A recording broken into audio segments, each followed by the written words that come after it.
It should have been a routine flight, but just 13 minutes after takeoff, disaster struck. The cockpit windshield shattered violently, ripping the pilot from his seat and into the freezing, deafening chaos outside. He was sucked out halfway, trapped against the roaring slipstream, as the crew fought against impossible odds to keep him alive. This is the story of British Airways Flight 5390 and one of aviation's most miraculous survivals. It's June 10th, 1990.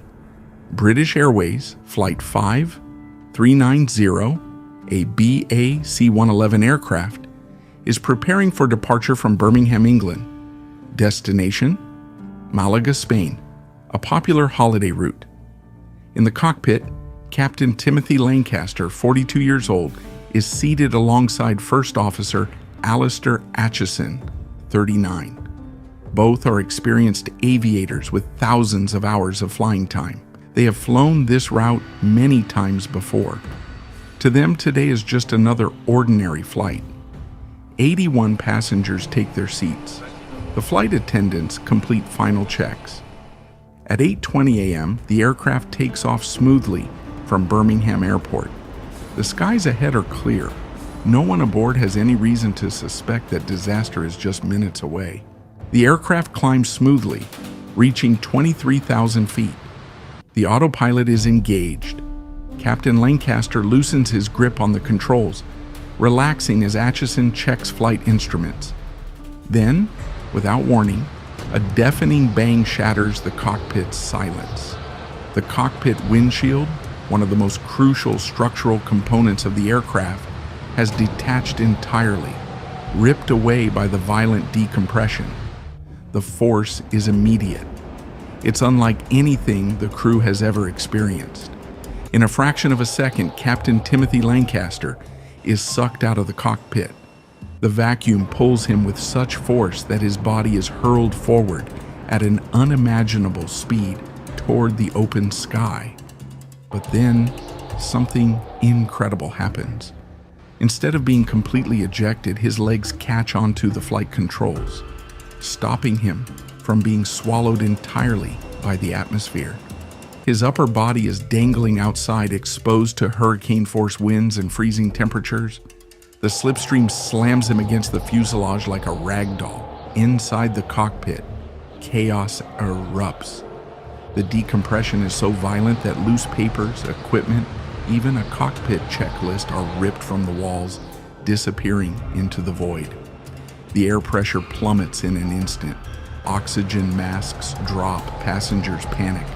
The sheer force of the wind is deafening, a roar louder than anything the human body should endure. Captain Lancaster is now trapped outside the aircraft, his body pressed against the fuselage, exposed to the sky at over 400 miles per hour. Flight attendant Nigel Ogden hears the explosion and rushes into the cockpit. What he sees is pure horror. His captain is hanging halfway out of the aircraft, his arms stretched wide, his face frozen in shock. Instinct takes over. Without thinking, Ogden lunges forward and grabs Lancaster's belt, desperately trying to pull him back inside. The force of the wind is relentless. It tears at Ogden's fingers, his arms, his grip weakening. The temperature outside the aircraft has dropped to minus 17 degrees Celsius, 1 degree Fahrenheit. The air is so thin that Lancaster is likely on the verge of losing consciousness. For 20 agonizing minutes, the crew refuses to give up. Even though they don't know whether Lancaster is alive or dead, they keep holding on. In the chaos of the decompression, a singular truth emerges. The captain is gone. The cockpit is compromised.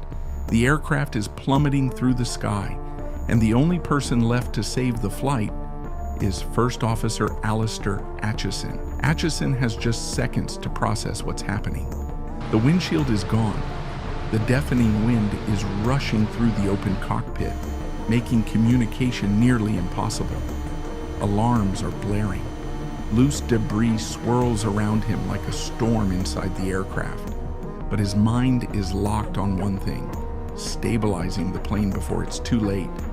His training kicks in. He disengages autopilot, manually fighting the controls. The plane is veering wildly, turbulence hammering the fuselage. But somehow, amid the chaos, he keeps his composure. Acheson grabs his radio and shouts, "Mayday! Mayday! The captain has been blown out of the aircraft." But Southampton controllers can barely hear him. The open cockpit makes the transmission almost unintelligible.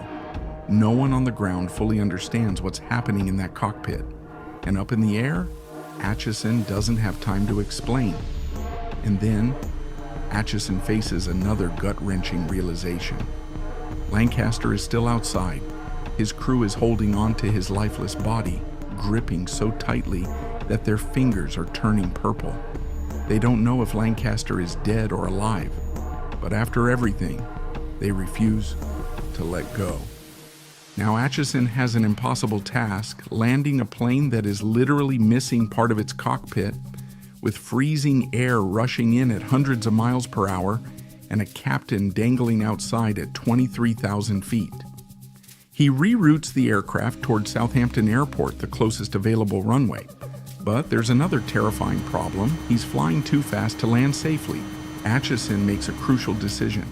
He must slow the aircraft down. But in doing so, he risks making the descent even more dangerous.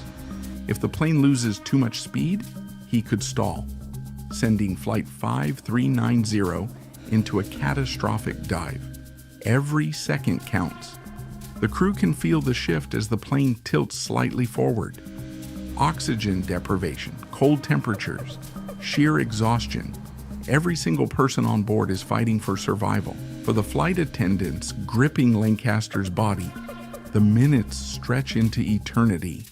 Their arms are beyond exhausted. Their hands feel numb, nearly frozen solid.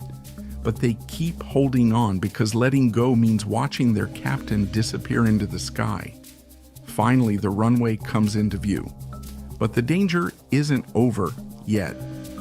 Acheson must execute one of the most precise landings of his career. There is no margin for error. If he misjudges the touchdown even slightly, the aircraft's structural damage could worsen, leading to a disastrous crash.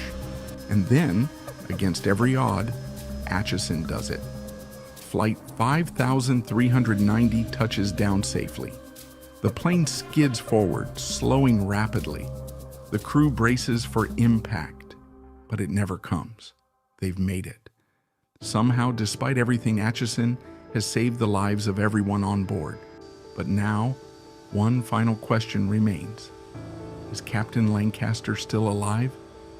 Miraculously, after 20 minutes exposed to freezing temperatures, brutal winds, and the vacuum of high-altitude flight, Captain Lancaster survived. His injuries were severe: frostbite, fractures, shock, but not fatal. Against every expectation, his body had endured the impossible. But if you think this was the worst aviation mystery, wait until you hear about the plane that vanished without a trace, along with 239 souls on board. Click on the video on your screen now.